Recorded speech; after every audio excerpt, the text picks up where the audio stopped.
Good morning, friends. Oh, spring is in the air. I'm so excited. All right, it's time for some Bible and some coffee, my fresh coffee here. Today is March 25th, day 84. And today we're going to go through Joshua chapters 10 through chapter 12, verse 6. So let's start off with Israel defeating the southern kings. All right, let's pull this up. The sun stands still. Now Adoni-Zedek, king of Jerusalem, heard that Joshua had taken Ai and totally destroyed it, doing to Ai what its king, uh, doing to Ai and its king as he has done to Jericho and its king, and that people of Gibeon had made a treaty of peace with Israel and had become their allies. He and his people were very much alarmed at this because Gibeon was an important city, like one of the royal cities. It was larger than Ai, and all its men were good fighters. So Adoni-Zedek, king of Jerusalem, appealed to Hoham, king of Hebron, uh, Piram, king of Jarmuth, Japhia, king of Lachish, and Debir, king of Eglon. Come up and help me attack Gibeon, he said, because it has made peace with Joshua and the Israelites. Then the 5 kings of the Amorites, the kings of Jerusalem, Hebron, Jarmuth, Lachish, and Eglon, joined forces. They moved up with all their troops and took up positions against Gibeon and attacked it. Next up, Joshua kills these 5 southern kings. 5 Amorite kings killed. Now the 5 kings had fled and hidden in the cave at Makkedah. When Joshua was told that the 5 kings had found hiding, when Joshua was, sorry, I'm not reading very well today. My right eye is like bothering me today, so you'll have to forgive me here. When Joshua was told that the 5 kings had been found hiding in the cave at Makkedah, he said, roll large rocks up to the mouth of the cave and post some men there to guard it. But don't stop. Pursue your enemies. Attack them from the rear and don't let them reach their cities, for the Lord your God has given them into your hand. So Joshua and the Israelites defeated them completely, but a few survivors managed to reach their fortified cities. The whole army then returned safely to Joshua in the camp at Makkedah and no one uttered a word against the Israelites. Joshua said, open the mouth of the cave and bring those 5 kings out to me. So they brought the 5 kings out of the cave, the kings of Jerusalem, Hebron, Jarmuth, Lachish, and Eglon. When they had brought these kings to Joshua, he summoned all the men of Israel and said to the army commanders who had come with him, come here and put your feet on the necks of these kings. So they came forward and placed their feet on their necks. Joshua said to them, do not be afraid. Do not be discouraged. Be strong and courageous. This is what the Lord will do to all the enemies you are going to fight. Then Joshua put the kings to death and exposed their bodies on 5 poles, and they were left hanging on the poles until evening. At sunset, Joshua gave the order and took them down from the poles and threw them into the cave where they had been hiding. At the mouth of the cave, they placed large rocks, which are there to this day. Next up, we're going to talk about Israel destroying the southern cities. Southern cities conquered. That day, Joshua took Makkedah. He put the city and its king to the sword and totally destroyed everyone in it. He left no survivors, and he did to the king of Makkedah as he had done to the king of Jericho. Then Joshua and all Israel with him moved on from Makkedah to Libnah and attacked it. The Lord also gave that city and its king into Israel's hand. The city and everyone in it Joshua put to the sword. He left no survivors there. and he did to its king as he had done to the king of Jericho. Then Joshua and all Israel with him moved on from Libnah to Lachish. He took up positions against it and attacked it. The Lord gave Lachish into Israel's hands, and Joshua took it on the second day. The city and everyone in it he put to the sword, just as he had done to Libnah. Meanwhile, Horam, king of Gezer, had come up to help Lachish, but Joshua defeated him and his army until no survivors were left. Then Joshua and all Israel with him moved on from Lachish to Eglon. They took up positions against it and attacked it. They captured it that same day and put it to the sword and totally destroyed everyone in it, just as they had done to Lachish. Then Joshua and all Israel with him went up from Eglon to Hebron and attacked it. They took the city and put it to the sword, together with its king, its villages, and everyone in it. They left no survivors. Just as Eglon, they totally destroyed it and everyone in it.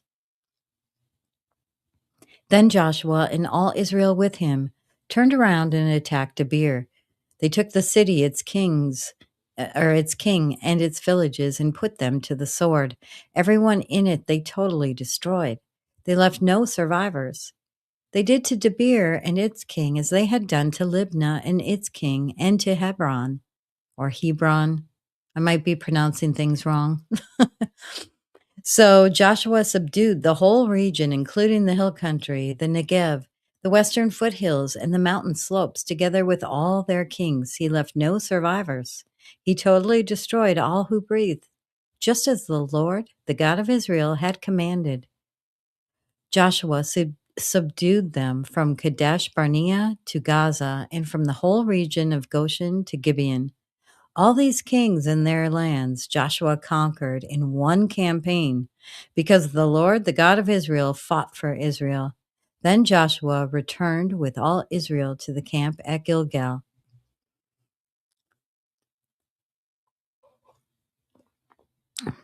I love that it says because God fought for them. So they're giving glory to the Lord. Yes. All right. Next up, Israel defeats the northern kings. All right. Northern kings defeated. When Jabin, king of Hazor, had heard of this, he sent word to Jobab, king of Madon, to the kings of Shimron and Akshaph, and to the northern kings who were in the mountains, in the Arabah, south of Kinnereth, in the western foothills, and in Naphoth Dor on the west, to the Canaanites in the east and the west, to the Amorites, Hittites, Perizzites, and Jebusites in the hill country, and to the Hivites below Hermon in the region of Mizpah. They came out with all their troops and large number of horses and chariots, a huge army as numerous as the sand on the seashore. All these kings joined forces and made camp together at the waters of Merom to fight against Israel. The Lord said to Joshua, "Do not be afraid of them, because by this time tomorrow I will hand all of them slain over to Israel. You are to hamstring their horses and burn their chariots." So Joshua and his whole army came against them suddenly at the waters of Merom and attacked them, and the Lord gave them into the hand of Israel. They defeated them and pursued them all the way to Greater Sidon, to Misrephoth, Misrephoth, Maim, and to the valley of Mizpah on the east, until no survivors were left. Joshua did to them as the Lord had directed. He hamstrung their horses and burned their chariots. At that time, Joshua turned back and captured Hazor and put its king to the sword. Hazor had been the head of all these kingdoms. Everyone in it they put to the sword. They totally destroyed them, not sparing anyone that breathed, and he burned Hazor itself. Joshua took all these royal cities and their kings and put them to the sword. He totally destroyed them as Moses, the servant of the Lord, had commanded. Yet Israel did not burn any of these cities built on their mounds except Hazor, which Joshua burned.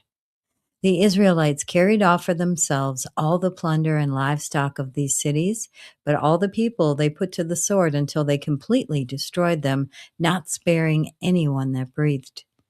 As the Lord commanded his servant Moses, so Moses commanded Joshua, and Joshua did it. He left nothing undone of all that the Lord commanded Moses.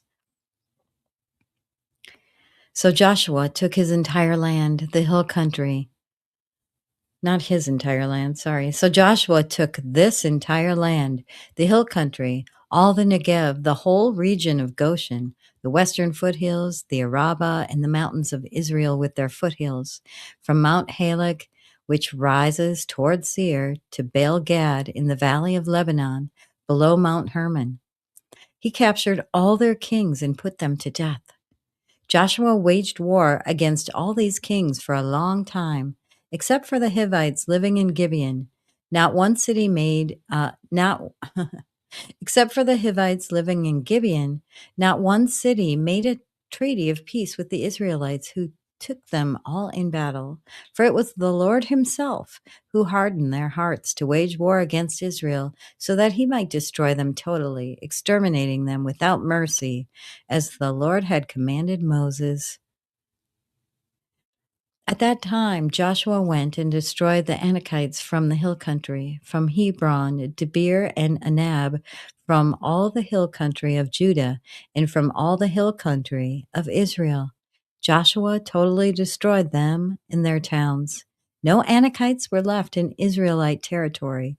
Only in Gaza, Gath, and Ashdod did any survive.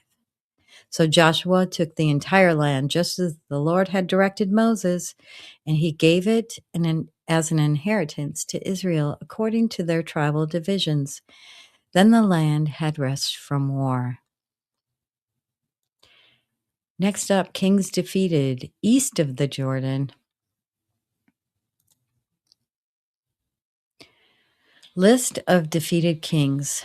These are the kings of the land whom the Israelites had defeated and whose territory they took over east of the Jordan, from the Arnon Gorge to Mount Hermon, including all the eastern side of the Arabah.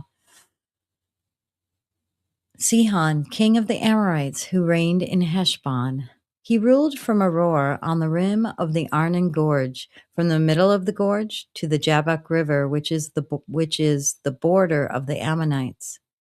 This included half of Gilead. He also ruled over the eastern Arabah, from the Sea of Galilee to the Sea of the Arabah, that is, the Dead Sea, to Beth Jeshimoth, and then southward below the slopes of Pisgah, and the territory of Og, king of Bashan, one of the last of the Rephaites, who reigned in Ashtaroth and Edrei. He ruled over Mount Hermon, Salika, all of Bashan to the border of the people of Geshur and Maacah, and half of Gilead to the border of Sihon, king of Heshbon. Moses, the servant of the Lord, and all the Israelites conquered them. And Moses, the servant of the Lord, gave their land to the Reubenites, the Gadites, and the half tribe of Manasseh to be their possession. And that concludes today's reading for day 84, March 25th. Thank you so much for watching. Be sure to like and subscribe if you haven't already. And we will see you tomorrow for day 85. Have a blessed day.